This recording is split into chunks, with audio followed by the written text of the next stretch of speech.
Hola, ¿qué tal? Bienvenidos de nuevo a Economía a Fondo. En esta semana en la que los líderes del G20 se han reunido en Seúl, un encuentro muy esperado pero sin grandes resultados.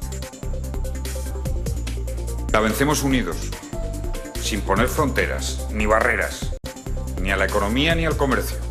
Así hablaba Zapatero de cómo solucionar la crisis en esa cumbre del G20 a la que los líderes mundiales llegaban divididos por una guerra de divisas que a día de hoy sigue sin solucionarse. Los países ricos y emergentes han acordado someter sus medidas contra los desequilibrios al examen del FMI, pero no fijan criterios ni fechas concretas más allá de 2011. Y han hablado de los bancos. Se aumentarán los requisitos de capital para evitar problemas ante posibles crisis financieras, pero aún hay que fijar si habrá requisitos adicionales para aquellos bancos sistémicos, los que por su internacionalización puedan representar mayores riesgos. Hoy hablaremos de ello, de qué ha salido y qué debería haber salido de esa reunión mientras aumenta el nerviosismo en los mercados de deuda por Irlanda. Desde Seúl, la ministra de Economía, Elena Salgado, lanzaba un mensaje de tranquilidad a los mercados. Dice que España no era Grecia y que ahora tampoco es Irlanda, pero ese país está al borde de un rescate que puede costar 50.000 millones de euros y los efectos se notan también en el sur de Europa, en Portugal y en España, donde la prima de riesgo ha vuelto a dispararse. Así que hoy hablaremos de todos estos asuntos en esta próxima media hora y lo vamos a hacer con nuestros dos invitados habituales. Son Emilio Ontiveros, catedrático de Economía de la Empresa de la Universidad Autónoma de Madrid. ¿Qué tal? Hola. Y Juan José Toribio, que es economista y profesor del IES. ¿Qué tal? Bienvenido de nuevo. Hola, ¿qué tal? Bueno, os pregunto por esos resultados de la quinta cumbre ya del G20. Lo cierto es que ha habido un acuerdo de mínimos. La letra pequeña parece además que se deja para 2011. Ni siquiera han conseguido ponerse de acuerdo sobre qué desequilibrios tiene que empezar a evaluar el Fondo Monetario Internacional. ¿Cómo valoráis el resultado? Sí, el resultado ha sido decepcionante, ¿no?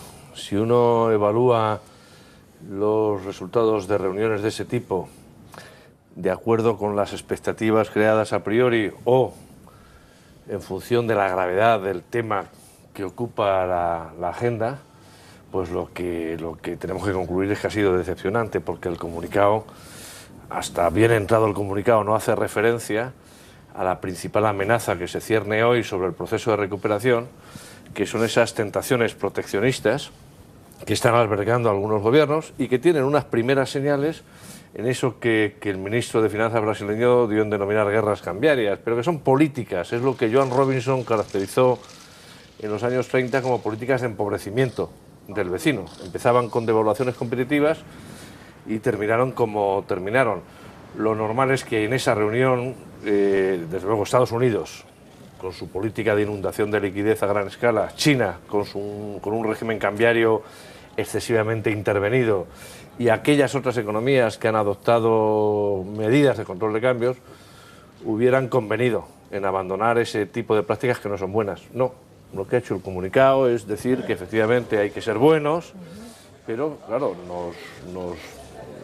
nos vemos ya metidos en el 2011, claro, sin decisiones concretas. Por lo tanto, aquellas expectativas que se albergaron al principio de la crisis de que el G20 podía ser una instancia que ayudara no solo a prevenir crisis, sino a gestionar esta, pues ha dado un traspiés, en mi opinión. Hay que abstenerse, dice, de devaluaciones competitivas. Eso es lo que dice, que viene a ser un poco como no decir nada, ¿no? Porque es verdad que no hay medidas concretas contra esa guerra de divisas. No hay medidas concretas y era muy importante, yo creo que las hubiera. Mira, decimos siempre que lo peor que podía ocurrir en una situación como la actual es que volviéramos al proteccionismo, es decir, que estableciéramos barreras al comercio internacional y a la libertad de movimientos de capitales, ¿no?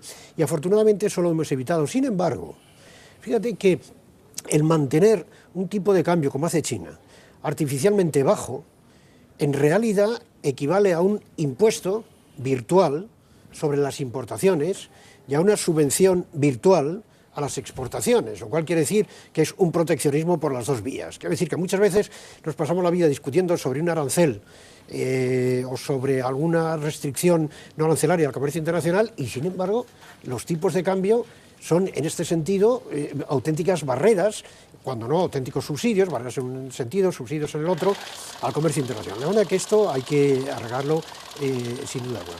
No tiene nada de particular, creo yo, que algunos países tengan superávit en la balanza por cuenta corriente y otros tengan déficit. Lo que ocurre es que deben existir mecanismos para que esos desequilibrios se corrijan. Y el mecanismo más inmediato es el tipo de cambio. Cuando un país lo que hace es mantener artificialmente durante mucho tiempo, como hace China, su superávit por cuenta corriente sobre la base de mantener el tipo de cambio artificialmente bajo y además impidiendo que en el interior esto se refleje, como debería, en una inflación interna importante, lo que está es interrumpiendo los mecanismos de ajuste mundiales.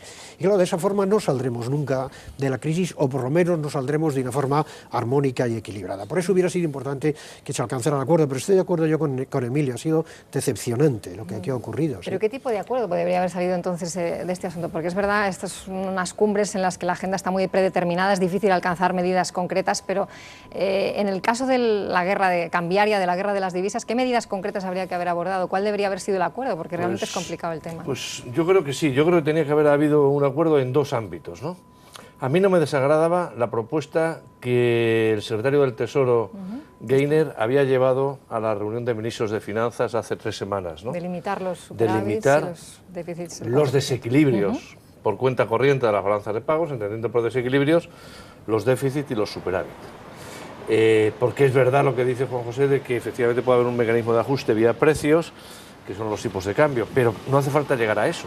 Ya tenemos evidencia más que suficiente del efecto pernicioso que excesivos desequilibrios globales ejercen, pero no solo ya sobre el comercio y sobre el juego limpio, sino sobre las políticas monetarias. Todo el mundo conviene en que uno de los factores, la diferencia es con qué grado de importancia, pero uno de los factores que ha contribuido a esta crisis financiera fue precisamente eso, ¿no? La necesidad de atraer ahorro en gran escala de Estados Unidos y una China que tiene problemas internos y con un superávit por cuenta corriente excesivo. Esa era una propuesta que hizo Keynes en el 44 en la conferencia de Bretton Woods. ¿Qué otra decisión, preguntabas tú, Mónica? Yo creo que se tenía que haber puesto punto y final a las prácticas distantes del libre juego de los mercados de divisas, y China tendría que haber cedido en la flexibilización de ese régimen de flotación muy limitada que tiene. China es la segunda potencia más económica mundial, el principal exportador, el principal, con gran diferencia, tenedor de reservas internacionales, por lo tanto, flexibilización. Y Estados Unidos tenía que haber acotado eso que de forma un tanto eufemística se ha dado a denominar quantitative easing, ¿no? Y desde luego, Brasil, Tailandia, Indonesia y Corea, que son los países que han tomado la avanzadilla en penalizar las entradas de capital, tenían que haberlo levantado, ¿no?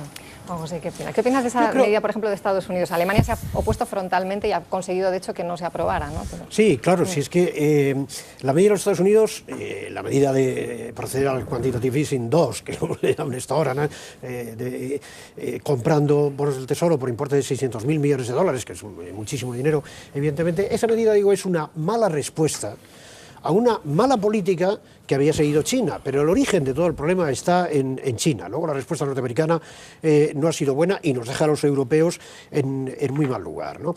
¿Qué se podía haber hecho aquí? Yo creo que lo más efectivo habría sido un acuerdo multilateral mediante el cual los bancos centrales de todos los países se comprometieran a no intervenir en los mercados cambiarios. Hands off, digamos, ¿eh?